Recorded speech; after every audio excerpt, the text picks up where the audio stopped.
बिस्मिल्लाहिर्रहमानिर्रहीम। अस्सलाम वालेकुम। अब हम शुरू कर रहे हैं माइक्रोबायोलॉजी। माइक्रोबायोलॉजी को हमने कवर किया है लेवेंसन से। इसकी भी इंशाल्लाह दो स्लाइड्स हैं, दो पार्ट्स मिलेंगे। पार्ट वन अभी कर रहे हैं, फिर पार्ट टू नेक्स्ट है। ये फर्स्ट वाला part is quite easy, it's not very difficult. Basic basic सी चीज़ें हैं बैक्टीरिया वायरस के बारे में। सो माइक्रोबायोलॉजी में हम पढ़ने जाएंगे। वायरसेस को पढ़ेंगे, बैक्टीरिया को पढ़ेंगे, फंजाई को पढ़ेंगे, प्रोटोजोआ को पढ़ेंगे। तो इंशाल्लाह I try to make this easy. Slides में तो सब चीज़ें आपको मिल ही जाएंगी, बट आई होप कि मैं आपको कॉन्सेप्ट भी उसी तरीके से समझा सकूं। सो बेसिकली पैथोलॉजी में हमने दो सेक्शंस कर लिए, जनरल पैथोलॉजी और सिस्टमिक। अब हम लास्ट सेक्शन कर रहे हैं माइक्रोबायोलॉजी के, जिसकी जो हमारे माइक्रोब्स हैं या जो एंटीजन जिसकी वजह से हमारी बॉडी में जो है वो डिजीजेस हो रहे हैं, अब हम उनको पढ़ने जा रहे हैं। तो वो एंटीजन या वो माइक्रोब्स जिनकी वजह से डिजीज होते हैं, उनकी अब 5 कैटेगरीज या 5 ग्रुप्स बना रहे हैं। Number one bacteria, number two fungi, protozoa, helminths और वायरसेस। हम इन सबको जो है वो बारी बारी पढ़ेंगे। एक क्विक सा जो है वो यानी आप यानी कह दें कि ओवरव्यू अगर आप देखना चाहें तो वो आपको इस चार्ट में मिल जाएगा। This chart is from Levinson. But क्योंकि हम बारी बारी सबको ही पढ़ेंगे तो इसलिए मैं इसको जो है वो अभी नहीं डिस्कस करी। ओके। सो माइक्रोबायोलॉजी में वी नो दैट हमारे पास एक कैटेगरी होती है यूकैरियोट्स, दूसरी कैटेगरी होती है prokaryotes. Pro means not true, right? Pro means not true, और कैरियोट्स मतलब न्यूक्लियस, राइट? सो इसका मतलब है कि प्रोकैरियोट्स में प्रॉपर न्यूक्लियस नहीं होता। इसके पास न्यूक्लिक एसिड होता है, लूजली ऑर्गेनाइज होता है और सर्कुलर डीएनए पड़ा हुआ होता है, पर it's not in a proper organelle of nucleus. लेकिन whereas on the other hand हमारा जो यूकैरियोट है, यू मीन्स ट्रू, कैरियोट मतलब न्यूक्लियस, तो इसके पास एक प्रॉपर न्यूक्लियस होता है जिसके अंदर क्रोमेटिन होते हैं, एक प्रॉपर न्यूक्लिक एसिड लगा होता है, तो this is true nucleus. Eukaryotes usually जो ऑर्गेनिजम्स होते हैं वो उनके अंदर एटीएस राइबोसोम्स होते हैं। यूकैरियोटिक जो सेल्स होते हैं उनके अंदर एटीएस राइबोसोम्स उनके साइटोप्लाज्म में होता है। बट दैट डजंट मीन कि उनके अगर ऑर्गेनल है, जैसे माइटोकॉन्ड्रिया है तो माइटोकॉन्ड्रिया के अंदर 70s राइबोसोम होता है। सो यूकैरियोट का eighty S ribosome, you need to remember के ये साइटोप्लाज्म के अंदर मौजूद होता है। फिर इसके पास कुछ सेल वॉल्स होती हैं, जैसे फंजाई है। Fungi is one of the categories in of eukaryotes. तो फंजाई में जो सेल वॉल है वो चिटिन की बनी हुई है। इसी तरीके से जो प्लांट सेल है उसकी सेल वॉल सेलुलोज की बनी हुई है। तो फिर आ जाए प्रोकैरियोट्स पर। प्रोकैरियोट जैसे मैंने आपको बताया सर्कुलर डीएनए होता है, लूजली ऑर्गेनाइज होता है। इसके अंदर इसके पास होता ही 70s राइबोसोम। इसके पास कोई मार्जिन ही नहीं है कि इसके पास 80s राइबोसोम हो सके, तो ये 70s राइबोसोम पर ऑपरेट करता है। बैक्टीरिया इसकी टॉप नॉच एग्जाम्पल है। बैक्टीरिया की सेल वॉल बनी होती है पेप्टिडोग्लाइकन, या इसका दूसरा नाम होता है म्यूरिन। अच्छा जी, नेक्स्ट। बैक्टीरिया की कुछ क्लासिफिकेशंस हैं जो हम करेंगे। बैक्टीरिया की थ्री मेन मेन क्लासिफिकेशन है: कॉक्सी, बैसिलाई, स्पायरोशीट्स। जो कॉक्साई है वो शेप में राउंड होता है, बैसिलाई शेप में रॉड्स होते हैं, स्पायरोशीट जो होते हैं वो स्पाइरल शेप होते हैं। सो स्पाइरो से आप इसको स्पाइरल याद कर लें। कॉक्सी गोल है, बैसिला रॉड है, और स्पायरोशीट्स स्पाइरल शेप में। फिर shape of a bacterium is determined by its rigid cell wall, जिसका जो अभी हमने कंपोनेंट पढ़ा वो पेप्टिडोग्लाइकन होता है। सर्टेन कॉक्सी यानी जो सर्कुलर होते हैं, they can occur in pairs, डिप्लोकॉक्सी। कुछ जो है वही कॉक्सी जो सर्कुलर होते हैं, कुछ चेन्स में होते हैं, तो वो स्ट्रेप्टो होते हैं। जो पेयर है वो डिप्लो है, जो चेन है वो स्ट्रेप्टो है। और जो ग्रेप लाइक यानी जिनका 8 यानी एटलीस्ट उनके अंदर जो है वो 8 कॉक्सी होते हैं, तो वो स्टेफ्लोकॉक्सी होता है। तो स्ट्रेप्टो, चेन्स, स्टेफ्लो, ग्रेप्स। ठीक है। सो स्टेफ्लो में एटलीस्ट 8 क्लस्टर्स आपको नजर आएंगे, तो this is why that is staphylo. और जो डिप्लो है उसमें जो है वो आपको स्ट्रेप्टोकॉक्सी हो जाता है, उसमें आपको सिर्फ जो है वो चेन्स नजर आती हैं। डिप्लो जो है वो 2 वाला है, जिसमें 2 होंगे इस तरीके से। So that is Diplo. Strepto जो है वो चेन्स की तरह है, यानी वो बहुत सारे होंगे बट वो चेन फॉर्मेट में होंगे, दैट इज स्ट्रेप्टो। और स्टेफ्लो क्या है, जो कि 8 का क्लस्टर बनाएंगे, यानी 8 से ज्यादा भी हो सकते हैं लेकिन 8 इज मिनिमम, तो वो स्टेफ्लो होता है। तो we have diplo, we have strepto and we have staphylo. फिर एक बैक्टीरिया का साइज होता है वो यूजुअली 0.2 to 5 माइक्रोमीटर उसका साइज होता है। स्मॉलेस्ट बैक्टीरिया हमारे पास माइकोप्लाज्मा है। Cell wall is present in all except mycoplasma. तो सबसे छोटा जो बैक्टीरिया माइकोप्लाज्मा है उसके अंदर सेल वॉल मौजूद नहीं होती। और ओवरऑल अगर सेल का आपको बैक्टीरियल सेल का आपका साइज पूछा जाए तो दैट इज 0.2 से 5 micrometres. Acid fast bacteria resist decolourisation like Mycobacterium. ये अभी हम पढ़ेंगे सारे टेस्ट वगैरह तो आपको समझ आ जाएगा। Lipopolysaccharide LPS of the outer membrane of the cell wall of gram-negative bacteria is responsible for many diseases such as fever and shock. So lipopolysaccharide of the outer membrane of the cell wall of gram-negative bacteria, यानी gram-negative bacteria में lipopolysaccharide होती है, and this is in particular, it's responsible for multiple diseases. फिर आपके पास टाइकोइक acid होता है, they are the fibres located in the outer layer of gram positive cells. अब हम जो है वो कैटेगराइजेशन करेंगे ग्राम नेगेटिव और ग्राम पॉजिटिव की। अभी इसमें इतना परेशान नहीं हो, ये भी अब सारा कुछ एक्सप्लेन हो जाएगा। अच्छा जी, ये आपको जो है वो आइडेंटिफाई करना आना चाहिए। जो सर्कुलर है, गोल गोल है, वो क्या है? कॉक्सी। जो दो में है वो क्या होगा? वो होगा डिप्लोकॉक्सी। ठीक है। जो आपको चेन में नजर आएगा वो होगा स्ट्रेप्टोकॉक्सी। जो आपको क्लस्टर में नजर आएगा वो होगा स्टेफलोकॉक्सी। फिर जो रॉड्स में होंगे वो बेसिलाई होंगे, और फिर उसके बाद जो स्पाइरल शेप्ड होंगे वो स्पाइरोशीट्स होंगे। तो आपको ये सब आइडेंटिफाई करना आने चाहिए कि किस शेप के अकॉर्डिंगली कौन सा वाला आपको बैक्टीरिया लग रहा है। फिर बैक्टीरिया का बेसिक सा स्ट्रक्चर है, इसमें उसके बाद सेल मेम्ब्रेन होती है, बाहर सेल वॉल होती है मेड अप ऑफ पेप्टिडोग्लाइकेन, उसके साथ एक कैप्सूल होती है, अब उसको जो पूरा इनसर्कुलेट करती है that is known as capsule. फिर फ्लैजिला होते हैं। फ्लैजिला जो है वो मोटिल मूव करवा रहे होते हैं एक बैक्टीरिया के स्ट्रक्चर को। साइटोप्लाज्म होता है, राइबोसोम 70S होता है, बीच में एक डीएनए पड़ा हुआ होता है, मतलब लूजली होता है, सर्कुलर सा होता है, क्योंकि उसमें हिस्टोन प्रोटीन्स नहीं होते। प्लाज्मिड्स होते हैं फॉर अटैचमेंट, सॉरी प्लाज्मिड होते हैं फॉर, बेसिकली प्लाज्मिड जो है वो एक extra piece of genetic chemical, आप इसको एक्स्ट्रा पीस समझ लें। यूजुअली जो है वो जेनेटिक इंजीनियरिंग में इसका बहुत ज़्यादा काम होता है। और फिर फिलाइज होते हैं जो कि अटैचमेंट्स क्रिएट करवाते हैं। सो प्लाज्मिड जो है वो एक्स्ट्रा जेनेटिक मटेरियल है जो कि बैक्टीरियल सेल के अंदर मौजूद होता है।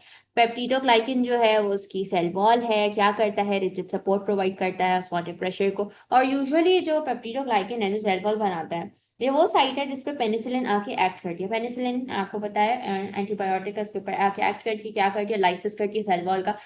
सेल वॉल का अगर लाइसिस हो जाएगा, ऑस्मोटिक लाइसिस, तो वो क्या करेगा कि वो रप्चर हो जाएगी। एक्चुअली इसमें होल्स हो जाते हैं जिसकी वजह से उसका ऑस्मोटिक लाइसिस हो जाता है। वो ऑस्मोटिक प्रेशर को बेयर नहीं कर पाता क्योंकि उसके अंदर होल्स बन जाते हैं, तो इसलिए वो जो है वो रप्चर हो जाती है। इसके अलावा जो राइबोसोम, आपको पता है कि 70S है। 70S राइबोसोम के दो कंपोनेंट्स आपको पता होने चाहिए कि 70S में 50S और 30S होता है। न्यूक्लियोइड डीएनए होता है उसको, जो कि जेनेटिक मटेरियल है। कैप्सूल होती है। कैप्सूल क्यों होती है? ताकि वो प्रोटेक्ट कर सके बैक्टीरिया को फेगोसाइटोसिस के अगेंस्ट। और फिलाई होती है जो कि अटैचमेंट को मीडिएट करवाती है। So these are essential components and non essential components. आपको एसेंशियल कंपोनेंट्स में you need to know peptidoglycan, you need to know plasma membrane, you need to know ribosome, nucleoid, at least ये याद कर लें। ठीक है, एटलीस्ट अभी के लिए प्लीज ये याद कर लें, ये आसान सी चीजें हैं।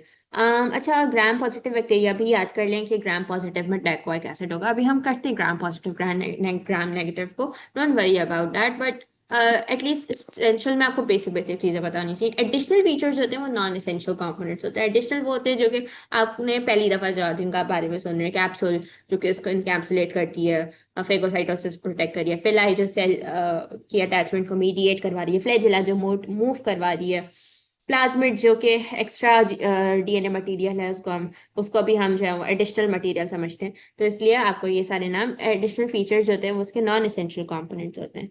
अब आ जाए ग्राम पॉजिटिव और ग्राम नेगेटिव बैक्टीरिया पे। ग्राम पॉजिटिव जो होता है उसके पास होता है टैकोइक एसिड। ठीक है, number one you need to remember this, teichoic acid gram positive में होगा, ग्राम नेगेटिव में टैकोइक एसिड नहीं होगा। फिर पेप्टिडोग्लाइकेन ग्राम पॉजिटिव में बहुत थिक होती है और ग्राम नेगेटिव में बहुत थिन होती है। फिर लिपोपॉलीसेक्राइड ग्राम पॉजिटिव सेल्स के अंदर मौजूद नहीं होती है और ग्राम नेगेटिव सेल्स के अंदर मौजूद होती है, जिसकी वजह से बहुत सारे डिजीजेस, फीवर, शॉक वगैरह हो सकता है। सो पेप्टिडोग्लाइकेन बहुत थिक होती है, ग्राम पॉजिटिव में टैकोइक एसिड मौजूद होता है और लिपोपॉलीसेक्राइड मौजूद नहीं होता। ग्राम नेगेटिव की जो पेप्टिडोग्लाइकेन होती है वो बहुत थिन होती है, टैकोइक एसिड मिसिंग होता है और इसके अंदर क्या होता है? लिपोपॉलीसेक्राइड होता है।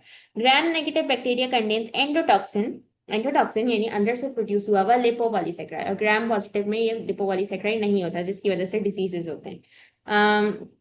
Porin proteins in the outer membrane of gram-negative bacteria act as a channel. तो ये सब बेसिक सी बातें क्या as to how you going to differentiate. फिर आपको डायग्राम से देख के भी आना चाहिए। देखो भाई ये तो फ्लैजिला फ्लैजिला दोनों में कॉमन है। टेकोइक एसिड ग्राम पॉजिटिव में होगा तो टेकोइक एसिड की एक ऐसी स्ट्रिंग लाइक थ्रेड लाइक आपको स्ट्रक्चर नजर आएगी। फिलाई दोनों में होता है क्योंकि ये मीडिएट करवाता है अटैचमेंट। कैप्सूल दोनों में होता है। और आपको जो है हाँ टेकोइक एसिड देखिए यहाँ पे मिसिंग है, यहाँ पे टेकोइक एसिड है। This is how you need to identify के कौन सा जो ग्राम पॉजिटिव है कौन सा ग्राम नेगेटिव है। एंड अदर थिंग जो आइडेंटिफिकेशन के लिए that you need to remember कि हो सकता है लिपोपॉलीसेक्राइड भी दिया हुआ हो, यहाँ नहीं है। और दूसरा कि पेप्टिडोग्लाइकन यानी जो सेल वॉल होती है वो ग्राम पॉजिटिव में अच्छी खासी थिक होती है। So you can see over here कि ये देखें कितनी थिक है, वेयर एज यहाँ पे ये सिर्फ 2 nm की है। सो पेप्टिडोग्लाइकन की थिकनेस से भी यू कैन ऑल्सो आइडेंटिफाई कि कौन सा ग्राम पॉजिटिव है कौन सा ग्राम नेगेटिव। साइटोप्लाज्मिक मेम्ब्रेन जो होती हैं वो क्यों मौजूद होती हैं? They carry out active transport of molecules into the cell.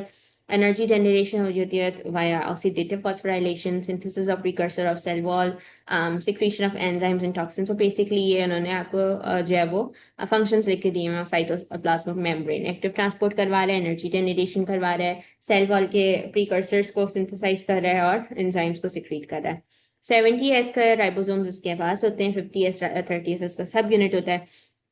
Nucleoid is the area of the cytoplasm in which DNA is located. Nucleoid इसकी लोकेशन है जहाँ पे DNA होता है लूज वाला सर्कुलर DNA, और plasmid extra chromosomal double stranded circular DNA molecules होते हैं जो कि एक्स्ट्रा जेनेटिक इन्फॉर्मेशन कैरी करते हैं। Plasmids occur in both gram positive and gram negative bacteria, जैसे अभी आपने देखा। Transferable plasmids can be transferred from one cell to another by conjugation. ये सारे अभी हम चीजें करेंगे कि कॉन्जुगेशन क्या है, ट्रांसफर क्या होता है, कैसे चीजें ट्रांसफर होती हैं। तो ट्रांसमिसिबल जो होते हैं जिनको हम ट्रांसमिट कर सकते हैं वो कॉन्जुगेशन से ट्रांसमिट हो सकते हैं। फिर bacteriocins are toxic proteins produced by certain bacteria. तो बैक्टीरियोसिन्स एक टॉक्सिक प्रोटीन है, जैसे लिपोपॉलीसेक्राइड एक एंडोटॉक्सिन है वैसे ही बैक्टीरियोसिन्स एक टॉक्सिक प्रोटीन है। Bacteriocins cause degradation of bacterial cell membranes by producing pores on the membrane and degradation of bacterial DNA by DNase. तो बैक्टीरियोसिन्स क्या कर रहा है, बैक्टीरियल सेल को डिग्रेड कर रहा है। कैसे डिग्रेड कर रहा है? हो सकता है उस मेम्ब्रेन के अंदर पोर्स कर दे या फिर वो बैक्टीरियल डीएनए का क्या कर दे, डिग्रेडेशन कर दे। कैसे? Bye releasing DNA. तो डीएनए अगर आ जाएगा तो वो डीएनए को डिग्रेड कर देगा। Transposons are pieces of DNA that move readily from one side to another. ये वर्ड जो है वो थोड़ा बार बार आएगा तो इसको जो है वो अभी अच्छे से देख लें। ये वो छोटे डीएनए के पीसेस हैं जिनको हम एक साइड से दूसरी साइड पे मूव कर सकते हैं।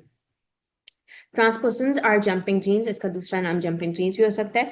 Antibiotic resistant genes are transferred from one bacterium to another primarily by conjugation. ये अभी हम सारे स्टेप्स करेंगे so don't worry about it. Capsule is a gelatinous layer covering the entire bacterium. जैसे आपने देखा उसको फेगोसाइटोसिस से वो प्रोटेक्ट करवा रहा होता है, एक तरीके से उसको इनकैप्सुलेट कर देता है। And it is also a determinant of virulence, adherence of bacteria to human tissues. Flagella are long whip like appendages, non essential component है तो प्लीज ये भी आपने याद रखना है। Flagella moves the bacteria towards the nutrients and other attractants. Flagella is composed of many subunits and a single protein called flagellin. ठीक है, ये आपको नाम पता होना चाहिए इसका। प्रोटीन फ्लैजिला का कौन है? Flagellin. Pili are hair like filaments that extend from cell surface membrane, जो कि जैसे अभी हमने डिस्कस किया कि सेल अटैचमेंट करवाते हैं। कॉम्पोस्ट ऑफ सब यूनिट्स ऑफ फिलिन। सो फ्लैजिला में फ्लैजिलिन है, फिलाई में फिलिन है। Found mainly on gram-negative organisms, mediate the attachment of bacteria to specific receptors. Then glycocalyx is a polysaccharide coating that is secreted by many bacteria. It allows the bacteria to adhere firmly. Its example is Streptococcus mutans to the surface of teeth. So Streptococcus mutans आपको पता होना चाहिए, especially if you are a BDS student, कि आपके surface of teeth पे कौन सा bacteria stick करता है. That is Streptococcus mutans. Strepto है सो क्या होगा? चेन होगा। कॉकस है तो क्या होगा? सर्कुलर होगा। स्टेफलो है तो क्या होगा? ग्रेप होगा। डिप्लो है तो क्या होगा? पेयर होगा। ठीक है, so again and again keep revising these concepts. Glycocalyx क्या है? एक पॉलीसैकेराइड कोटिंग है जो कि बैक्टीरिया रिलीज करते हैं। क्यों रिलीज करते हैं? क्योंकि उनको एक सरफेस के ऊपर अटैच होना होता है। स्ट्रेप्टोकोकस म्यूटेंट्स कहाँ मौजूद होता है? आपके टीथ में मौजूद होता है। Bacterial spores are formed in response to adverse conditions by gram positive rods, bacillus and clostridium. So bacterial spores क्यों बनते हैं? बैक्टीरियल स्पोर्स इसलिए बनते हैं क्योंकि अगर एक बैक्टीरिया को आपने बहुत एडवर्स कंडीशंस में रखा हुआ है तो ग्राम पॉजिटिव रॉड जो है बैसिलाई स्पोर्स को प्रोड्यूस करेंगी। Spore formation sporulation occurs when nutrients are depleted, ये भी एक एडवर्स कंडीशन है कि उस बैक्टीरिया के पास कुछ भी नहीं है खाने के लिए, तो वो स्पोर फॉर्मेशन करता है. The spore has no metabolic activity. Important features of spores ये इम्पॉर्टेंट है. हाईली रेजिस्टेंट टू हीटिंग, यानी आप उसको you know you just can not come and just kill a spore. They killed at a very high temperature. तो ये one of the important features है. फिर they are highly resistant to chemicals, यानी वो सारी एडवर्स कंडीशंस को bear कर सकते हैं. तो हाई टेम्परेचर, हाई केमिकल्स, बहुत अरसे तक सर्वाइव कर सकते हैं सॉइल में. मेटाबॉलिक एक्टिविटी इनकी कोई नहीं होती, या फॉर्म में न्यूट्रिएंट्स आर इनसफिशिएंट. और ये कहाँ आपको मिलते हैं spores? Usually gram positive bacilli या क्लॉस्ट्रिडियम में मिलते हैं. फिर आ जाए ग्राम स्टेन का तरीका. The crystal violet dye stains all cells blue और पर्पल. क्रिस्टल वॉयलेट डाई सारे सेल्स को क्या स्टेन करेगा? ब्लू या पर्पल. द आयोडीन सोल्यूशन और मॉर्डेंट. आयोडीन सोल्यूशन आपने ऐड करना है. पहले क्रिस्टल वॉयलेट डाई था, फिर क्या था? Iodine solution which is a mordant. It is added to form a crystal, यानी crystal violet iodine complex. All cells continue to appear blue, क्योंकि क्रिस्टल वॉयलेट ब्लू से ऑलरेडी वो पर्पल या blue हो गया. अब आपने आयोडीन मॉर्डेंट डाला तो आयोडीन और क्रिस्टल वॉयलेट का जो है वो एक मिक्सचर बन गया, और अभी भी ब्लू है. द ऑर्गेनिक सॉल्वेंट एसीटोन और ethanol extracts the blue dye complex from the lipid rich thin walled gram negative bacteria. So gram negative में अगर उसमें हम फर्दर ऑर्गेनिक सॉल्वेंट डालते हैं एसीटोन या इथेनॉल, तो वो क्या करेगा? वो जो ब्लू डाई कॉम्प्लेक्स बना था क्रिस्टल वॉयलेट और आयोडीन के नतीजे में, वो उसको क्या कर लेगा? एक्सट्रैक्ट कर लेगा from the lipid rich. Lipid rich क्योंकि लिपोपॉलीसैकेराइड ग्राम नेगेटिव में होता है, राइट. एंड थिन वॉल्ड क्योंकि पेप्टिडोग्लाइकन बहुत थिन होती है. वो ग्राम नेगेटिव बैक्टीरिया से उसको जो है वो क्या कर लेगा? एक्सट्रैक्ट कर लेगा. The gram negative organisms appear colorless. So this is how you identify or you differentiate between gram positive and gram negative. And gram positive will remain blue.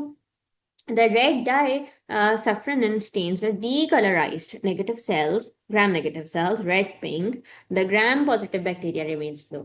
So number one, what are you going to do is that you are going to add crystal violet.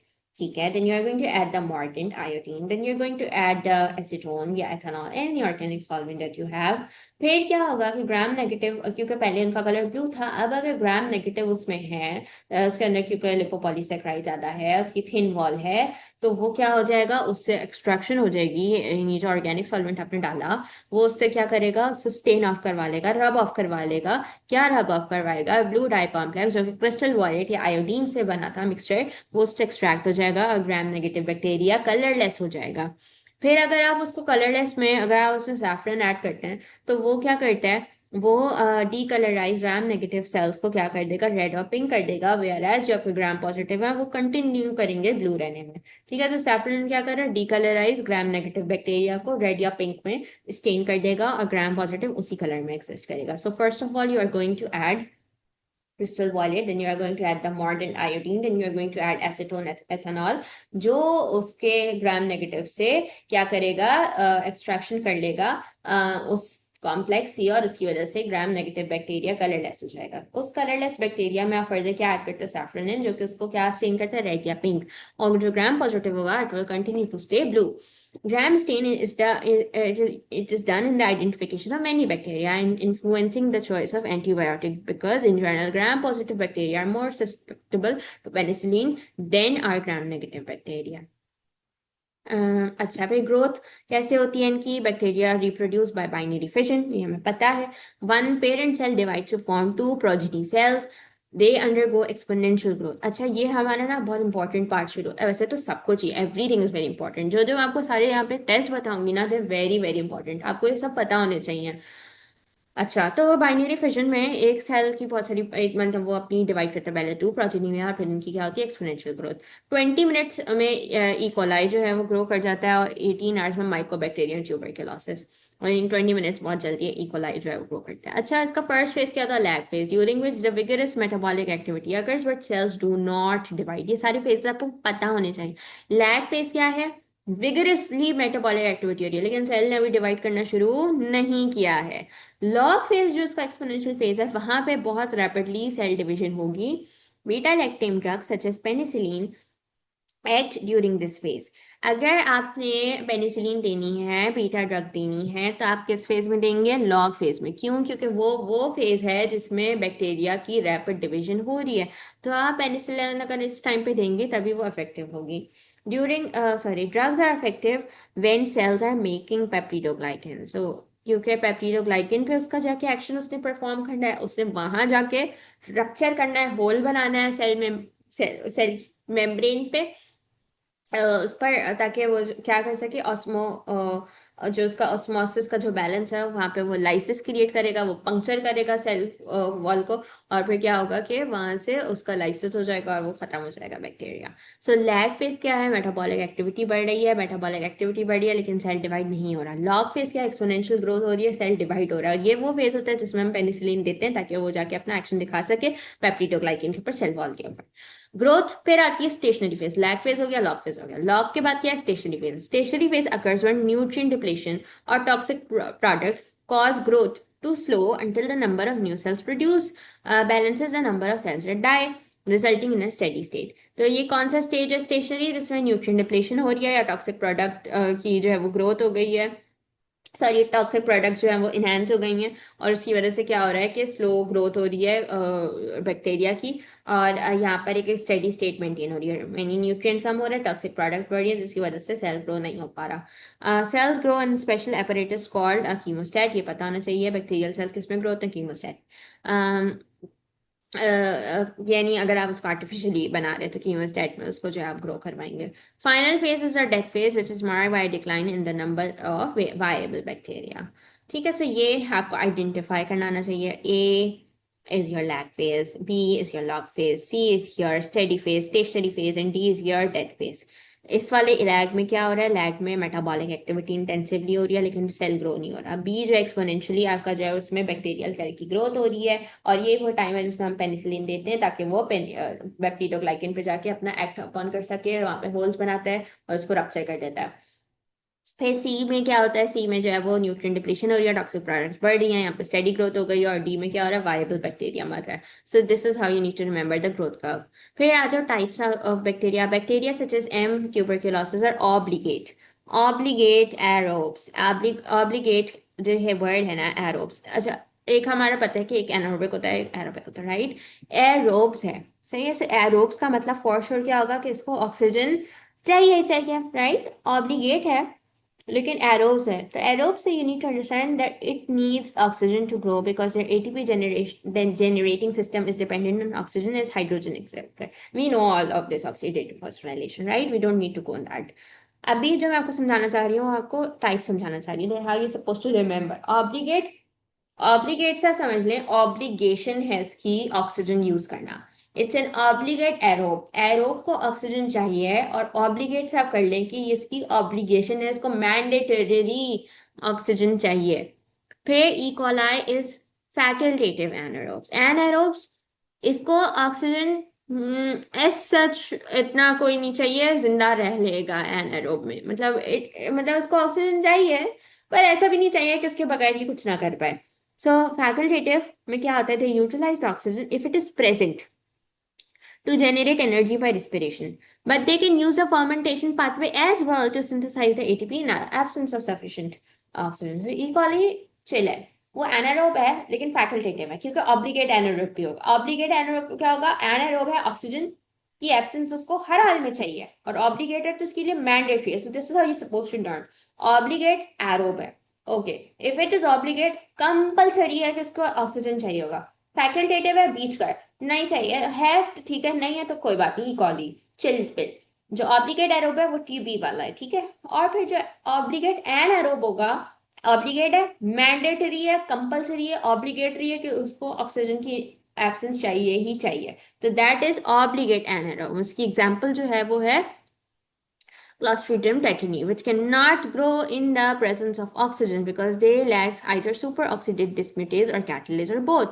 So this is how you're supposed to remember obligate aerobe, compulsory oxygen उसके लिए, facultative ई कॉली मिल गया तो ठीक है, नहीं मिला तो खैर है।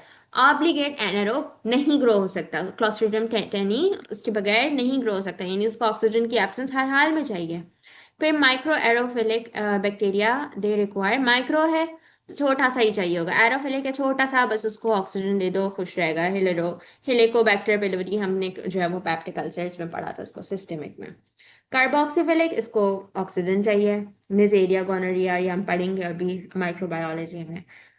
माइक्रो एरोफिलिक छोटी सी क्वांटिटी चाहिए, एच पिलोरी।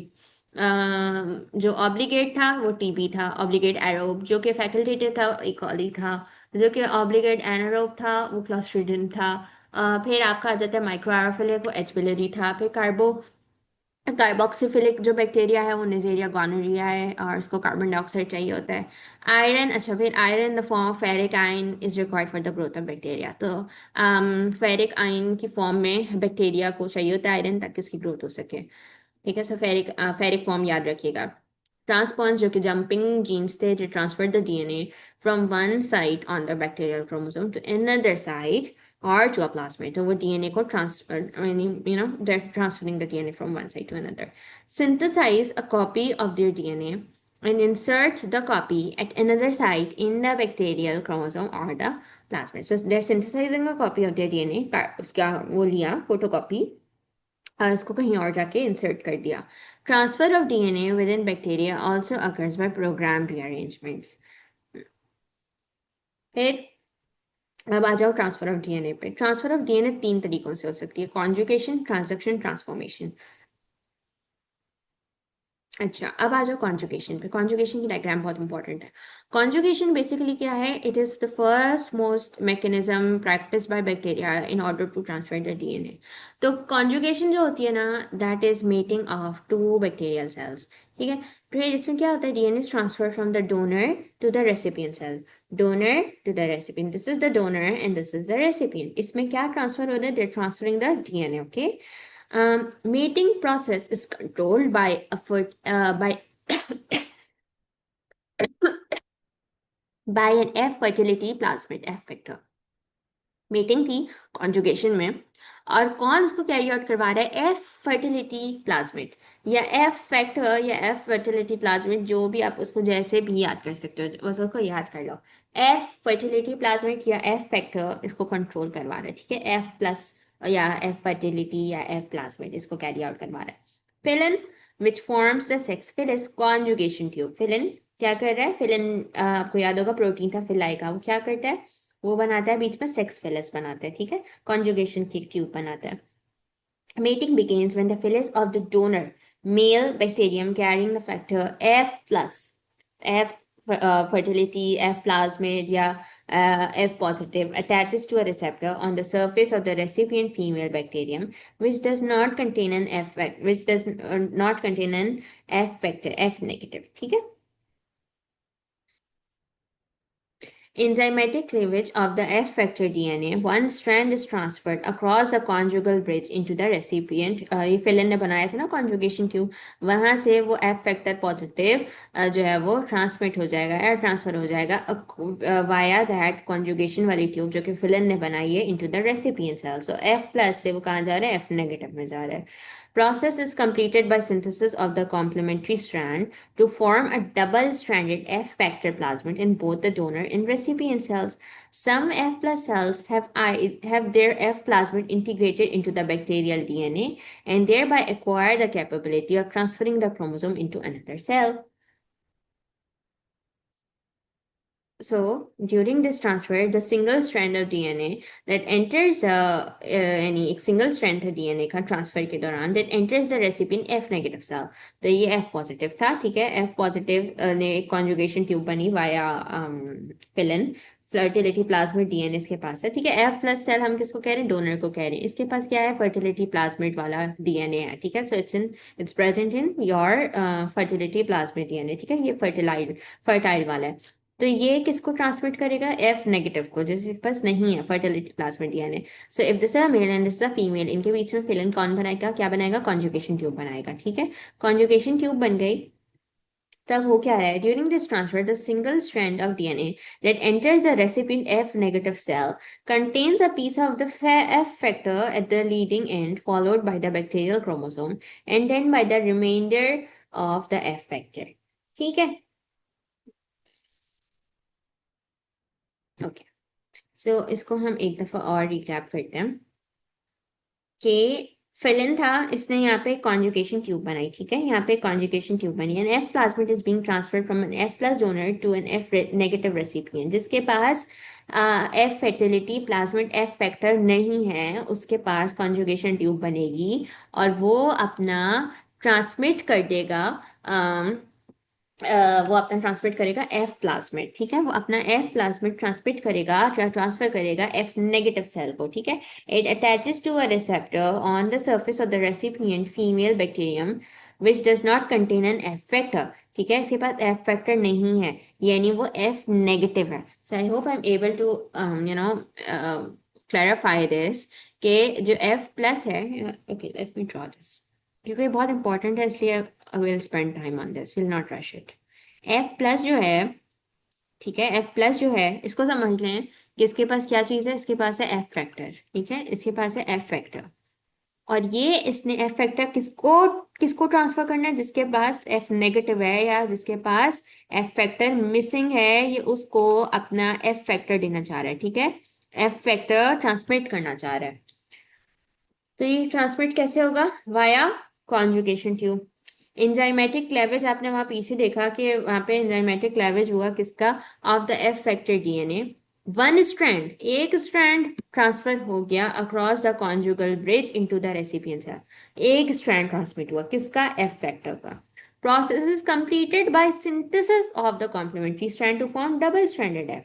तो एक स्ट्रैंड ट्रांसमिट हुआ है ना, लेकिन प्रोसेस तो कंप्लीट नहीं हुआ, उसको अपना सिंथेसिस भी तो करवाना है, किसमें करवाना है, अपने कॉम्प्लीमेंट्री स्ट्रैंड, उसके पास एक स्ट्रैंड था, उसको दूसरा स्ट्रैंड भी चाहिए to form a double stranded F factor plasmid in both the donor in the recipient cell. अब आप सोचो कि ये क्या कहने की कोशिश कर रहे हैं कि जो डोनर था उसके पास तो डबल स्ट्रैंड होगा, उससे हमने एक स्ट्रैंड दे दिया रेसिपिएंट को, तो अब एक रेसिपिएंट के पास है और एक डोनर के पास है, अब दोनों को अपने कॉम्प्लीमेंट्री स्ट्रैंड बनाने की तो ज़रूरत है ना, मतलब एक के साथ तो नहीं फंक्शन कर सकते।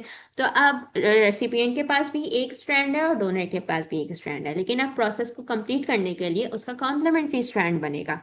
सम एफ प्लस सेल्स जिनके पास एफ फैक्टर था, they have their F plasmid, कुछ के पास F plasmid is integrated into the bacterial DNA and thereby acquire the capability of transferring the chromosome into another cell.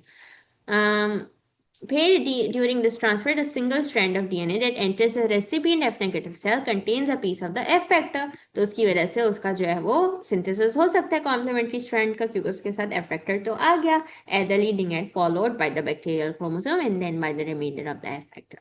So हुआ क्या कि उसने F negative cell में जब F फैक्टर आ गया तो उसके साथ F फैक्टर तो आया है और एक स्ट्रैंड आया है, तो वो अपना कॉम्प्लीमेंट्री स्ट्रैंड इजीली बना सकता है।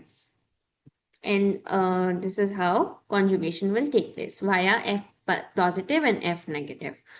फिर आ जाओ next, which is transduction. Transduction is the transfer of cell DNA by means of bacterial virus such as bacteriophage. तो transduction क्या है? It is the transfer of cell DNA, transfer of cell DNA by means of bacterial virus. तो इसमें कैसे हो रहा है transfer of DNA, via bacterial virus यानी bacteriophage.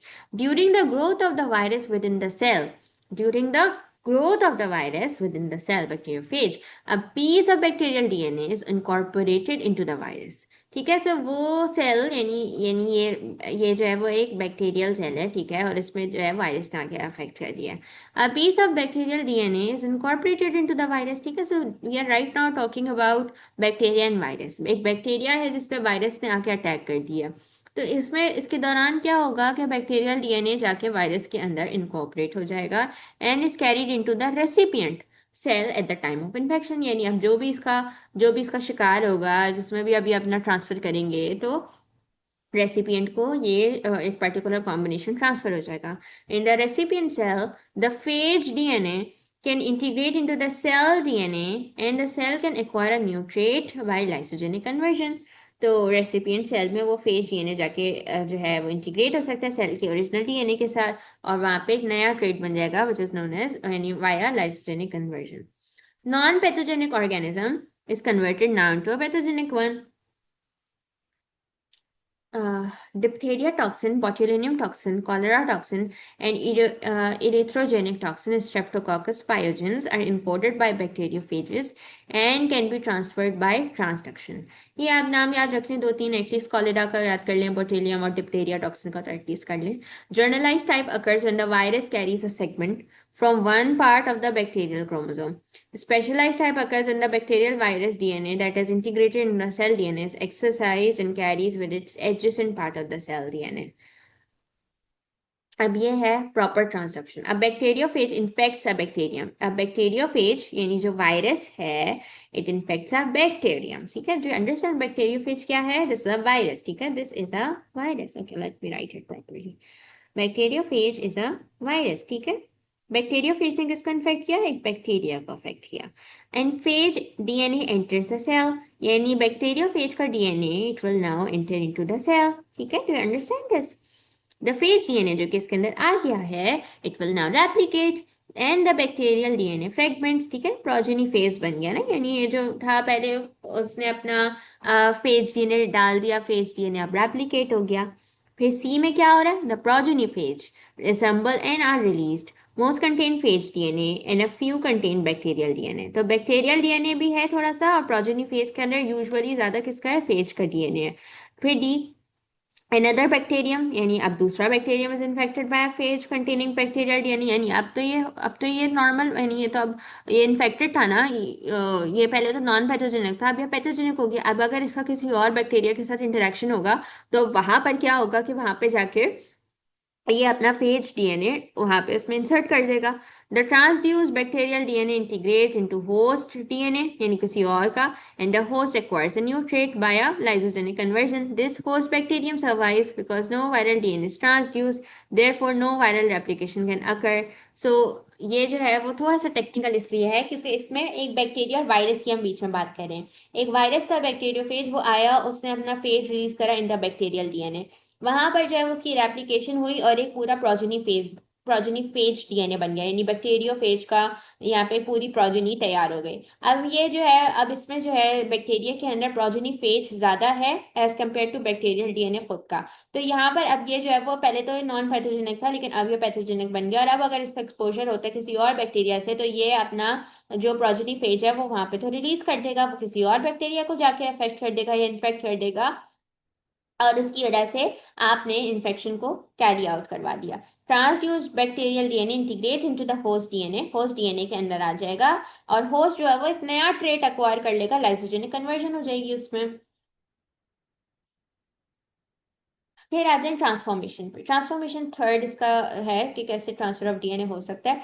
Transformation is the transfer of DNA itself from one cell to another. Usually एक cell से दूसरे सेल में जो है वो ट्रांसफर ऑफ डीएनए हो रहा है। In nature dying bacteria may release their DNA which may be taken up by the recipient cell. So this is transformation के एक डाइंग बैक्टीरिया था, उसने अपना डीएनए रिलीज करा और वो किसी रेसिपिएंट सेल ने आके उसको वो जो है एक्वायर कर लिया। When purified DNA is injected into the nucleus of an eukaryotic cell, the process is called transfection. Homologous recombination, in which two pieces of DNA that have extensive homologous region pair up and exchange pieces by the process of breakage and reunion. Non-homologous recombination, in which little if any homology is necessary.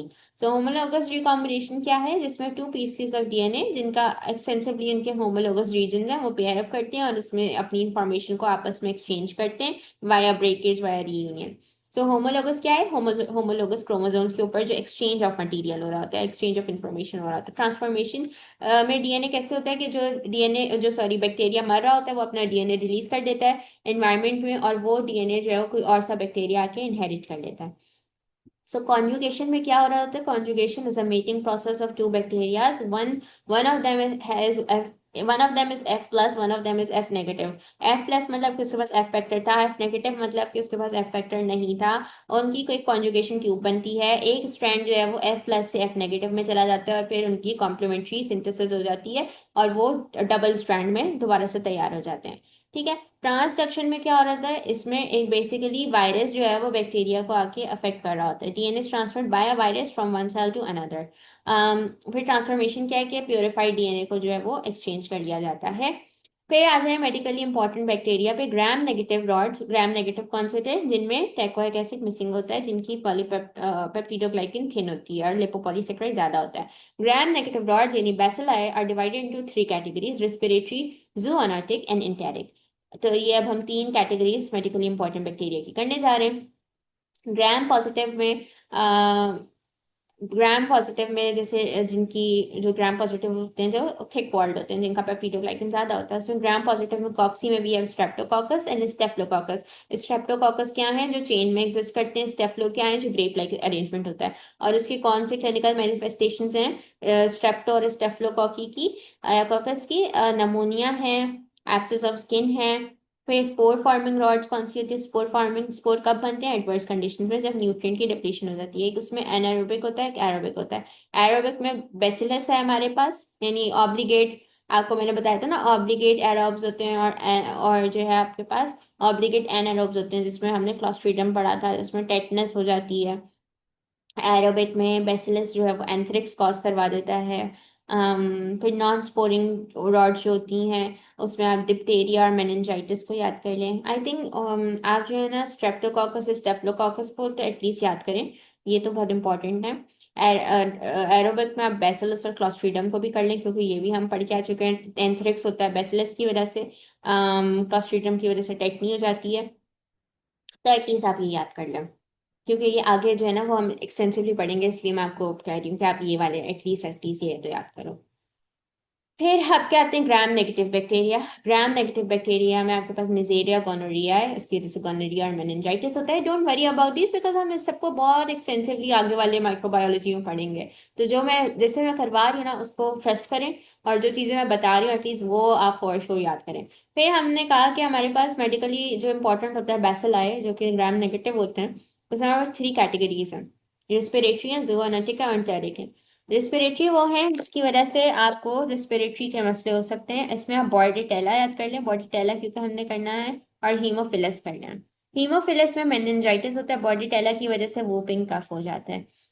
जूआनेटिक जो है, जूआनेटिक, बस जूआनेटिक का तो आप नाम ही देख लें, because ये अभी इतना इम्पोर्टेंट नहीं है।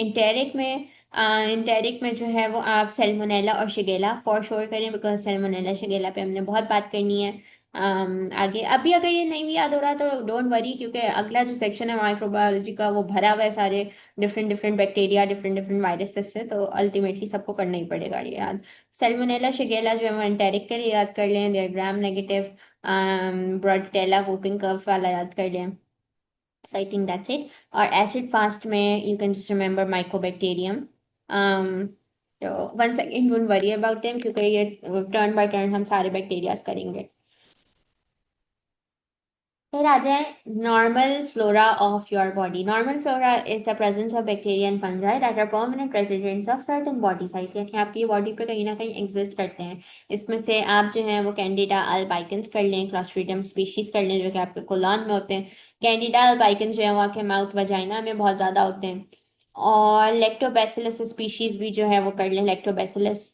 लेक्टोबैसिलस याद कर लें, कैंडाइडा कर लें, क्लॉस्ट्रीडियम कर लें याद, और इकोलाई कर लें। इकोलाई भी कोलॉन और वजाइना में होता है। लैक्टोबैसिलस जो है वो वजाइना में बहुत ज्यादा होता है। निजेरिया के स्पीशीज माउथ और नेसोफेरिंग्स में होता है। सो यस आई थिंक ये कर लें। या आई थिंक दैट्स इट। क्योंकि बाकी भी हमने करना ही है, लेकिन वो सब जब आएगा बारी तभी कर लेंगे। ई कॉली कहाँ पर? कोलॉन वजाइना में मौजूद है। लैक्टोबैसिलस का है कोलॉन वजाइना में again. Candida albicans mouth colon vagina में। क्लॉस्ट्रीडियम जो है वो कोलॉन में है। So commensals are organisms that derive benefit from another host but do not damage the host. So normal flora के बैक्टीरिया जो होते हैं वो exist करते हैं, लेकिन वो हमें कोई harm पहुंचाते नहीं हैं। Human microbiome is often used to describe the normal flora. They constitute a protective host defense mechanism. The non-pathogenic resident bacteria occupy attachment sites on the skin and mucosa. Colonization resistance serve as nutritional function. So basically, normal flora जो है वो एक तरीके से हमारी protective mechanism है, क्योंकि ये एग्जिस्ट करते हैं तभी जो है वो जो पैथोजेनिक बैक्टीरियाज होते हैं वो जो है वो आके अपनी कॉलोनीज नहीं बनाते, तो हम जो है वो एक तरीके से प्रोटेक्टेड रहते हैं। Intestinal bacteria produce several B vitamin and vitamin K. तो ये हमारे ये विटामिन भी बना रहे होते हैं और कोलोनाइजेशन को भी रेजिस्ट करवा देते हैं। इसके अलावा नॉर्मल फ्लोरा का मैंने आपको बता दिया। माउथ का आप याद कर लें। और टीथ का मैंने आपको बताया था स्ट्रेप्टोकोकस म्यूटेंस जो है वो आपके टीथ पे एग्जिस्ट करता है, स्ट्रेप्टोकोकस म्यूटेंस। ठीक है, इसी तरीके से कोलॉन में आपका इकोली एग्जिस्ट करता है, वजाइना में लैक्टोबैसिलस, इकोलाई, कैंडिडा, स्ट्रेप्टोकॉक्सी एग्जिस्ट कर रहे होते हैं। फिर आ जाए स्टेरिलाइजेशन और डिसइंफेक्शन के फाइट पे। स्टेरिलाइजेशन इज द किलिंग और removal of all microorganisms including bacterial spores जो कि रेजिस्टेंट होते हैं to high temperature and chemicals. Sterilization is usually carried out by autoclaving, which consists of exposure to steam at 121 degree C, because जो spores होते हैं वो 121 degree C पर ही मरते हैं under a pressure 15 LB per IN 2 for 15 minutes। टू जो है वो उसका जो है वो ऊपर यानी स्क्वायर में है ये, ठीक है। सो आप जो है वो ऑटोक्लेविंग का टेम्परेचर याद कर लो 121। 121 अगर आपसे कोई पूछे कि हम ऑटोक्लेविंग 121 पे क्यों करते हैं, तो इसका मतलब ये है कि हम जो है स्पोर्स को भी मारना चाह रहे हैं। तो बेसिकली स्टेरिलाइजेशन में हम सारा bacteria along with their spores सबको किल कर देते हैं। 100 का टेम्परेचर क्यों नहीं रखते, क्योंकि स्पोर्स जो है वो 121 पे मारे जाते हैं। पर disinfection is the killing of many but not all microorganisms. Sterilization में हम सबको मार रहे हैं, लेकिन डिसइंफेक्शन में हम सबको नहीं मार रहे होते। बैक्टीरियल स्पोर्स इसमें सर्वाइव कर सकते हैं, केमिकल्स यूज टू किल, क्योंकि bacterial spores they are very much resistant to the chemicals as well. So chemicals use to kill microorganisms on the surface of skin and mucous membranes are called antiseptics. ये आ जाए chemical agents. Chemical agents act primarily by one of the three mechanisms: disruption of the lipid containing cell membrane, modification of the protein, modification of the DNA. Ethanol is widely used to clean the skin before immunization and venipuncture. फिर ethanol को क्यों use किया जाता है, और it disorganizes the lipid structures in the membrane but it denatures a protein as well। तो lipid structures की थोड़ी सी डिस्ट्रप्शन होनी होती है केमिकल एजेंट से, प्रोटीन और डीएनए की थोड़ी सी मॉडिफिकेशन होनी होती है, तो एथेनॉल उसमें काम आता है। Phenol was the first disinfectant used in the operating room. Chlorine is used as a disinfectant to purify the water supply and to treat swimming pools. Iodine is the most effective antiseptic, यानी skin पे use किया जाता है, आयोडेक्स वगैरह जिससे होती है ना। नॉट आयोडेक्स, आयोडेक्स का तो खैर अलग फंक्शन होता है। आई रिमेंबर आयोडीन, आयोडीन जो है वो एंटीसेप्टिक के लिए यूज होता है। Iodine iodine Iodex is something else.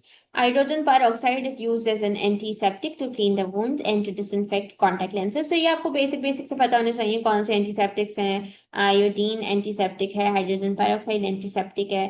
Strong acids अल्कलाइज को जो है वो हम यूज कर सकते हैं ताकि वो प्रोटीन्स को डीनेचर करें, बिकॉज आपको पता होगा फिर प्रोटीन जो है वो एक सर्टेन पीएच और टेम्परेचर पे ऑपरेट होता है। पर फिजिकल एजेंट्स में जो है वो बॉइलिंग हो सकती है, ऑटोक्लेविंग जो कि 121 डिग्री सी पर होती है। Dry heat pasteurization usually milk वगैरह के लिए की जाती है। Heat kills by denaturing the proteins, but membrane damage and enzymatic leverage of DNA may also be involved। क्योंकि अगर आप हीट प्रोवाइड करें तो ऑब्वियसली एंजाइम का आप डीनेचर कर रहे हैं, उसकी एक्टिव लूज हो जाएंगी, उसके बॉन्ड्स ब्रेक हो जाएंगे, हाइड्रोजन बॉन्ड्स वगैरह। Autoclaving is the most frequently use method of sterilization, जिसमें आप स्पोर्स को भी मार रहे होते हैं।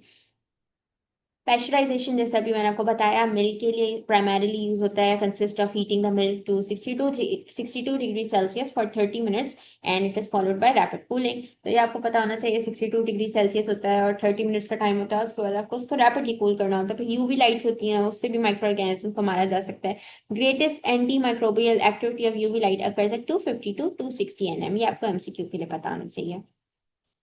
फिर आ जाए इसके पैथोजेनेसिस पर। a microorganism is a pathogen if it is capable of causing a disease। Virulence is a quantitative measure of pathogenicity and is measured by the number of organisms required to cause a disease। फिर देखो virulence आपसे पूछा जा सकता है कि virulence exactly क्या होती है। ये फार्मा के लिए भी इंपॉर्टेंट है, कि आपको पता होना चाहिए। विजिलेंस जो है ना बेसिकली ये है कि एटलीस्ट हमें पता तो हो कि एक एक डिजीज को कॉज करवाने के लिए do we just need one bacteria, और हमें कितने ऑर्गेनिज्म चाहिए। तो विजिलेंस जो है ना वो एक बेसिकली स्ट्रेंथ समझ लें माइक्रो ऑर्गेनिज्म की, कि क्या स्ट्रेंथ हमें रिक्वायर्ड है कि इतना अमाउंट इतना नंबर होगा तब जाके जो है वो डिजीज हो सकेगा। 50% ऑफ द लीथल डोज, ये खैर थोड़ा सा फार्मा से रिलेटेड है बट कर लेते हैं। 50% lethal dose LD50 is the number of organisms needed to kill half of the host। Lethal dose क्या है, वो ऑर्गेनिज्म पैथोजेनिक ऑर्गेनिज्म जो कि हमारे होस्ट को मारने के लिए, हाफ होस्ट को मारने के लिए चाहिए होते हैं। और इन्फेक्शियस डोज क्या होता है, it is a number needed to cause infection in half of the host. Infectious यानी 50% होस्ट में जो है वो इन्फेक्शन क्रिएट कर दे। लीथल डोज क्या है कि वो होस्ट सेल को 50% होस्ट सेल्स को मार दे। ठीक है, तो इन्फेक्शियस क्या है, इन्फेक्शन क्रिएट कर दे हाफ में, और लीथल डोज क्या है कि वो हाफ ऑर्गेनिजम्स को मार सके। Infectious dose of an organism is required to cause disease. यानी इन्फेक्शियस डोज होगी तभी तो इन्फेक्शन होगा। The infectious dose of bacteria depends primarily on their virulence factor. तो virulence factor क्या है, कितना हमें वो organism कितनी quantity कितने number में चाहिए in order to cause a particular XYZ infection. A strain of E. coli that produces one type of exotoxin causes watery non-bloody diarrhea. A different strain of E. coli that produces another type of exotoxin causes bloody diarrhea. कुछ जो है एक strain E. coli का जो है, अगर for example उसका एक certain XYZ strain है, तो वो नॉन ब्लडी डायरिया करे, लेकिन अगर ABC उसका स्ट्रेन है तो वो ब्लडी डायरिया क्रिएट करवा रहा है। तो इट डिपेंड्स कि कितनी उसकी विरुलेंस थी।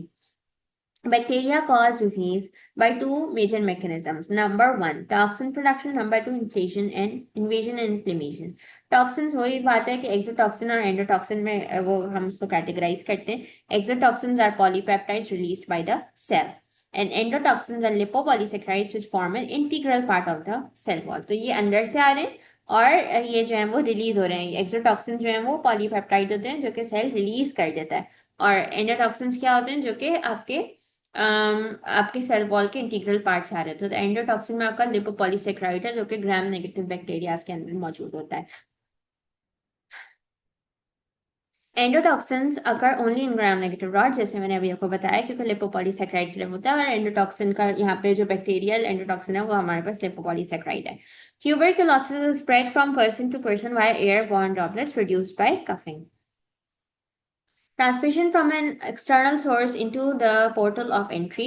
Evasion of primary host defenses such as skin और stomach acid, यानी इसको bypass कर देता है, फिर जाके वो mucous membrane के ऊपर जाके adhere कर जाता है। यूजुअली adherence जो होती है वो हमेशा फिलाई की वजह से हो रही होती है। फिर वहां पर क्या होता है, adhesion हो गई। सो बेसिकली ये हम वो पढ़ रहे हैं कि इन्फ्लेमेशन वाला इन्वेशन कैसे होता है। पहले वो इन्वेट करेगा, ठीक है, एंट्री करेगा किसी भी पोर्टल ऑफ एंट्री से, माउथ, नोज, एयर, ये यूजुअली आपकी पोर्टल ऑफ एंट्री हो सकती है ना, यहाँ से आपकी एंट्री पकड़ता है। फर्स्ट लाइन ऑफ डिफेंस को जो है वो क्या करता है, बाईपास करता है। फिर ये क्या करता है, म्यूकस मेम्ब्रेन पे जाके अडेयर कर लेता है। फिर वहां पे क्या करता है, कोलोनाइजेशन करवाता है, ग्रोथ होती है बैक्टीरिया की उस साइड ऑफ अडेयरेंस पे। फिर disease symptoms are caused by toxin production, यानी उसमें एंडोटॉक्सिन हो सकता है, एक्सोटॉक्सिन हो सकता है, या इन्वेजन हो सकती है accompanied by inflammation. Host responses both non specific and specific during take place during steps 3, 4 and 5, यानी 3, 4 and 5, 3, 4 and 5। यहाँ पे जो है वो होस्ट रिस्पॉन्सेज शुरू हो जाते हैं, कुछ स्पेसिफिक कुछ नॉन स्पेसिफिक, या फिर उसके बाद क्या होता है, प्रोग्रेशन होती है या फिर रेजोल्यूशन हो जाती है, आगे बढ़ जाएगा डिजीज या फिर रिजॉल्व हो जाएगा। Bacteria, virus and other microbes can also be transmitted from mother to offspring, a process called vertical transmission. Transmission के डिफरेंट वेज हैं कि ह्यूमन टू ह्यूमन कभी डायरेक्ट कांटेक्ट हो जाता है, गोनोरिया हो जाता है, निजेरिया गोनोरिया सेक्सुअल कांटेक्ट की वजह से होता है। कभी ब्लड बॉन्ड होता है, साइफिलिस भी जो है वो यूजुअली सेक्सुअली ट्रांसमिटेड डिजीज है। फिर नॉन ह्यूमन टू ह्यूमन में सॉइल सोर्स से टेटनस आ सकता है, वाटर सोर्स हो सकती है, एयरबॉर्न हो सकता है, फॉर्माइट हो सकता है। तो इट डिपेंड्स कि कौन सा ट्रांसमिशन का मोड ऑफ एंट्री थी उसके।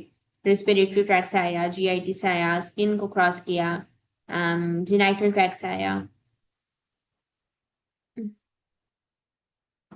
अच्छा, फिर bacteria have specialized structures, example villi, or produce substances, example capsules or glycocalyxes, that allow them to adhere to the surface of human cells. After the bacteria death, they often form a protective matrix called a biofilm.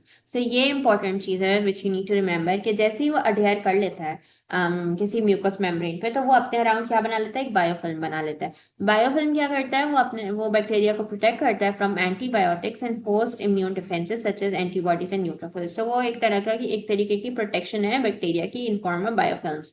In quorum sensing, the bacteria grow in non-aggressive manner until a quorum is sensed, a certain density of bacteria has been reached. So quorum sensing क्या है कि bacteria non-aggressive तरीके से जो है वो grow हो रहा है।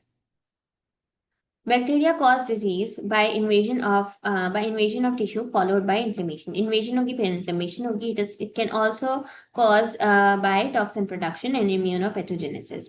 Collagenase and hydrogenase which degrade collagen and hyaluronic acid Coagulase is produced by Staphylococcus aureus. Coagulase is produced by Staphylococcus aureus. It accelerates the formation of a fibrin clot from its precursor fibrinogen. The bacteria, this clot may protect the bacteria from phagocytosis. Immunoglobulin A protease degrades the IgA. So immunoglobulin A protease किसको degrade करेगा? Antibody IgA को, and it will allow the organism to adhere to mucous membrane. So basically आगे की बातें बता रहे हैं कि invasion हो सकती है, inflammation हो सकती है, toxin production हो सकती है. ये वाले एंजाइम्स हैं कोलेजनेस और हाइलोन्यूट्रिनेस, जो कि कोलेजन और हाइलोरोनिक एसिड को डिग्रेड कर देंगे. कॉगुलेस जो है, कॉगुलेस एक ऐसा एंजाइम है जो स्टेप्टोकोकस ऑरियस उसको जो है वो रिलीज करता है, जिसकी वजह से क्या होता है कि फिब्रिन क्लॉट की फॉर्मेशन जो है वो एक्सेलरेट हो जाती है. और इस क्लॉट, ये क्लॉट क्या करता है? ये बैक्टीरिया को प्रोटेक्ट करता है from phagocytosis. So staphylococcus aureus क्या कर रहा है? कॉगुलेस रिलीज कर रहा है. कॉगुलेस क्या बना रहा है? फिब्रिन क्लॉट बना रहा है. फिब्रिन क्लॉट क्या कर रहा है? बैक्टीरिया को फेगोसाइटोसिस से प्रोटेक्ट कर रहा है. और साथ में इम्यूनोग्लोबुलिन ए प्रोटीज क्या कर रहा है? आईजीए को डिस्ट्रॉय कर रहा है, जिसकी वजह से क्या होता है कि बैक्टीरिया अपने आप को म्यूकस मेम्ब्रेन पर अटैच करता है. तो देखो बेसिकली अडेरेंस होती है फिलाई की मौजूदगी से म्यूकस मेम्ब्रेन पे, और उसमें फर्स्ट लाइन ऑफ डिफेंस को उसने क्रॉस कर दिया, बाईपास कर दिया. फिर क्या हो रहा है कि वो अपने अराउंड बायोफिल्म बना रहा है ताकि उस पर फेगोसाइटोसिस नहीं हो सके. फिर कौन कौन से एंजाइम्स रिलीज हो रहे हैं? मल्टीपल एंजाइम्स रिलीज हो रहे हैं. कोलेजिनेस हो रहा है हिलुरोनिक एसिड के लिए, हिलुरोनिडेस हो रहा है, कॉगुलेस हो रहा है. कॉगुलेस स्टेफिलोकोकस ऑरियस कर रहा है. और कॉगुलेस करता क्या है? फिब्रिन क्लॉट बनाता है. फिब्रिन क्लॉट क्या करता है? बैक्टीरिया को प्रोटेक्ट करता है. किससे प्रोटेक्ट करता है? फेगोसाइटोसिस से प्रोटेक्ट करता है. फिर इम्यूनोग्लोबुलिन ए प्रोटीज रिलीज हो रहा है, तो वो एक एंटीबॉडी को डिस्ट्रॉय कर रहा है, आईजीए को. So, these are multiple mechanisms that are taking place कि एक infection जो है वो succeed हो पाए. Well, leukocytins can destroy both neutrophilic leukocytes and macrophages. Leukocytins भी produce कर रहा है. Bacteria can cause two types of inflammation, pyogenic and granulomatous. आपने granulomatous की दो टाइप्स पढ़ी थी, कसीटिंग और non caseating. I hope you remember that. Caseating जो है वो चीज लाइक निक्रोसिस करवाता है, जिसमें एक बीच में व्हाइट कलर का आपको इन्फ्राक्ट नजर आ रहा था. और पायोजेनिक होते हैं वो पस प्रोड्यूसिंग होता है. The second major mechanism by which bacteria cause disease is the production of toxins, endotoxins or exotoxins. Tetanus toxin produced by Clostridium tetani is a neurotoxin that prevents the release of the inhibitory neurotransmitter glycine. तो tetanus toxin क्या कर रहा है? ये produce हो रहा है Clostridium tetani, और ये बेसिकली एक आपका नर्वस सिस्टम में जाके काम कर रहा है. ये ग्लाइसिन न्यूरोट्रांसमीटर को प्रिवेंट करवा रहा है रिलीज होने से. And when the inhibitory neurons are non functional, the excitatory neurons are unopposed, leading to a muscle spasm and specific paralysis. तो टेटनस टॉक्सिन जो है वो क्लॉस्ट्रीडियम टेटिनी उसको रिलीज करवा रहा है. इनहिबिटरी है वो, और वो neurotoxin, it is a neurotoxin, यानी वो एक न्यूरोट्रांसमीटर को इनहिबिट करवा रहा है, ग्लाइसिन को, जिसकी वजह से स्पैज्म हो सकते हैं. फिर botulinum toxin is produced by Clostridium botulinum. It is also a neurotoxin that blocks the release of acetylcholine at a synapse, producing a flaccid paralysis. तो ये आपको टाइप पता होने चाहिए. यहाँ पे स्पेसिफिक पैरालिसिस था टेटनस टॉक्सिन की वजह से. ठीक है, दिखा देती हूँ दोबारा से. टेटनस टॉक्सिन की वजह से कैसा हो रहा है? स्पेसिफिक पैरालिसिस हो रहा है. क्लॉस्ट्रीडियम टेटिनीज को करवा रहा है. और यहाँ पे क्या करवा रहा है? क्लॉस्ट्रीडियम बोtulinum टॉक्सिन करवा रहा है, और वो एसिटाइलकोलिन को रिलीज नहीं होने दे रहा. वहां पे वो किसको रिलीज नहीं होना है? ग्लाइसिन को. वो, और वो क्या कर रहा है? वो स्पेसिफिक पैरालिसिस करा रहा है. बोtulinum टॉक्सिन क्या कर रहा है? क्लॉस्ट्रीडियम बोtulinum जो है वो उसको प्रोड्यूस कर रहा है, न्यूरोटॉक्सिन है, एसिटाइलकोलिन को नहीं प्रोड्यूस होने देता, इसकी वजह से फ्लैसिड पैरालिसिस होता है. फ्लैसिड पैरालिसिस बोtulinum की वजह से हो रहा है. स्पेसिफिक किसकी वजह से हो रहा है? टेटनस की वजह से हो रहा है.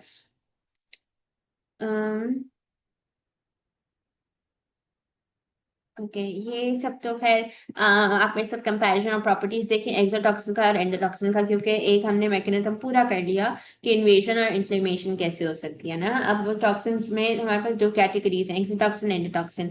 एक्सोटॉक्सिन जो है वो उसकी सोर्स क्या है? Gram positive gram negative bacteria. लेकिन एंडोटॉक्सिन क्योंकि लिपोपॉलीसैकेराइड है, वो सिर्फ ग्राम नेगेटिव बैक्टीरिया करता है. एक्सोटॉक्सिन जो है वो पॉलीपेप्टाइड होते हैं जो कि सेल रिलीज करता है. एंडोटॉक्सिन जो है वो सेल से सिक्रीट नहीं होकर आ रहा होता. इसकी केमिस्ट्री एक्सोटॉक्सिन की पॉलीपेप्टाइड है, जैसे मैंने अभी आपको बताया, और एंडोटॉक्सिन जो होता है वो लिपोपॉलीसैकेराइड होता है. ठीक है, तो एक्सोटॉक्सिन की टॉक्सिसिटी हाई होती है, एंडोटॉक्सिन की जो टॉक्सिसिटी होती है वो लो होती है, और ये फीवर और शॉक क्रिएट करवाता है। बाकी इसके अलावा तो आई थिंक जो मैंने आपको बताई है ना, वो आप डिफरेंसेस याद रखें। Gram negative bacteria, lipopolysaccharide, polypeptide, source of cell yes, source of cell no, high toxicity है एक्सो की और लो टॉक्सिसिटी है एंडो की, ये सब आपको याद होने चाहिए डिफरेंसेस। अच्छा, फिर आ जाए एक्सोटॉक्सिन्स पर। कि एक्सोटॉक्सिन्स कौन कौन से होते हैं, अभी बताया आपको, क्लॉस्ट्रीडियम बोtulinum और क्लॉस्ट्रीडियम टेटनी। टेटनी की वजह से टेटनस हो रहा है, बोtulinum की वजह से बोtulism हो रहा है, ये एसिटाइलकोलिन का रिलीज कर ब्लॉक कर रहा है, ये ग्लाइसिन का रिलीज ब्लॉक कर रहा है। इसी वजह से स्पेसिफिक पैरालिसिस हो रहा है इस एक्सोटॉक्सिन की वजह से। बोtulism वाली चीज की वजह से जो है वो फ्लैसिक पैरालिसिस हो रहा है। तो एटलीस्ट ये वाले याद कर लें जो मैं आपको बता रही हूँ। ई कॉली के दो वेरिएंट्स होते हैं, एक में वाटरी डायरिया होता है, एक में ब्लडी डायरिया होता है। तो ये सारे आपके एक्सोटॉक्सिन्स हैं।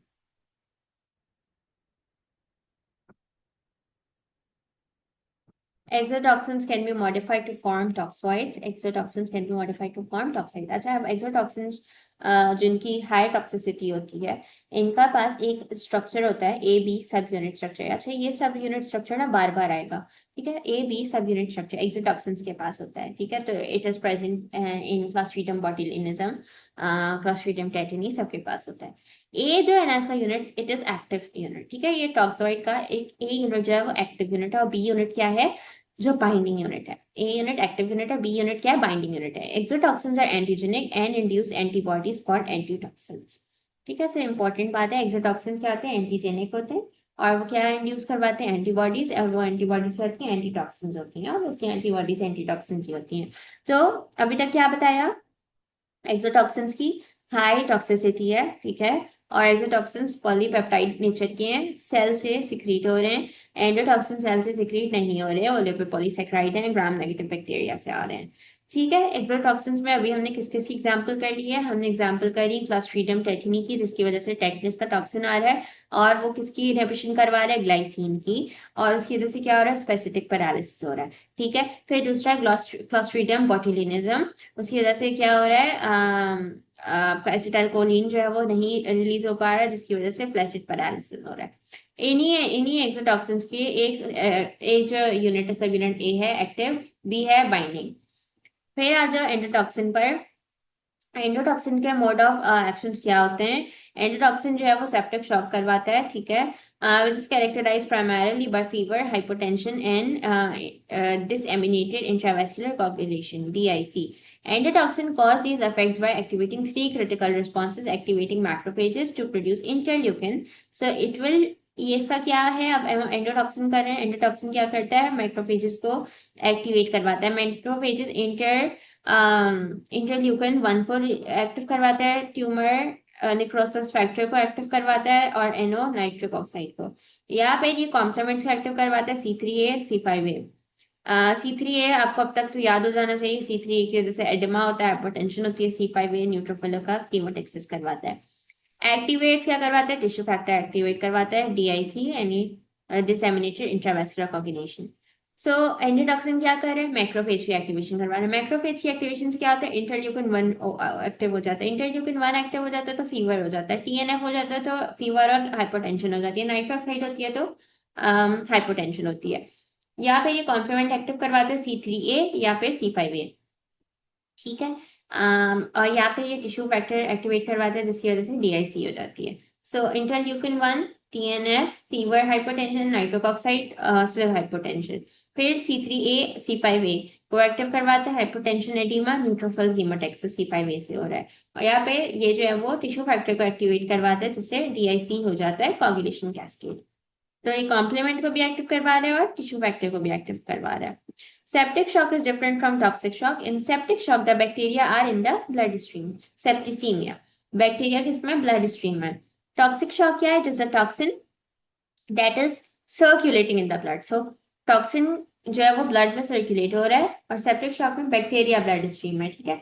टॉक्सिक शॉक में टॉक्सिक ब्लड स्ट्रीम में या वो ब्लड में सर्कुलेट हो रहा है, और सेप्टिक शॉक में बैक्टीरिया जो है वो आपकी ब्लड स्ट्रीम में। तो अगेन सेप्टिक शॉक में क्या हो रहा है, blood bacteria is in your bloodstream, whereas in toxic shock, toxin is circulating in your blood.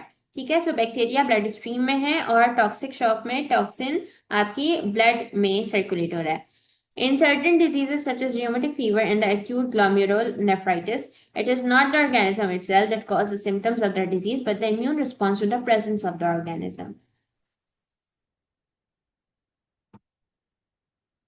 फिर आते हैं इसके स्टेजेस. इंक्यूबेशन पीरियड होता है which is the time between the acquisition of the organism and the beginning of the symptoms. तो अभी acquire हुआ है और अब उसके सिम्टम्स कितनी देर में आते हैं, तो वो आपका इंक्यूबेशन पीरियड है. ठीक है, फिर आपका आता है प्रोड्रॉम पीरियड. प्रोड्रॉम में कुछ आपको नॉन स्पेसिफिक सिम्टम्स होते हैं जो कि मतलब हर ही ऑलमोस्ट बीमारी में आपको एक्सपीरियंस आप करते हैं. Fever, malaise, loss of appetite. फिर स्पेसिफिक इलनेस पीरियड होता है जिसमें आपको पर्टिकुलर साइंस एंड सिम्टम्स नजर आते हैं, तो वो स्पेसिफिक इलनेस है. तो अभी तक हमने क्या करा, इंक्यूबेशन, फिर हमने प्रोड्रॉम किया जिसमें नॉन स्पेसिफिक है, फिर हमने किया स्पेसिफिक इलनेस, फिर अब आता है रिकवरी पीरियड जिसमें आपकी इलनेस जो है वो स्लोली एंड ग्रेजुअली खत्म हो रही होती है और पेशेंट वापस एक हेल्दी स्टेट में आ रहा होता है. So with this we have completed first section of microbiology. अब जो नेक्स्ट सेक्शन है वो थोड़ा सा टफ है क्योंकि उसमें हमने एक एक बैक्टीरिया, एक एक वायरस, फंजाई, ईल्स, मोल्ड्स को बैठ कर पढ़ना है. बट होपफुली वो भी हो जाएगा. थोड़ा सा वो ज्यादा उसमें रखता है बट आई होप कि आपको ये वाला सारा सेक्शन समझ आ गया हो. So I will see you with microbiology second section. Till then take care and अल्लाह हाफिज.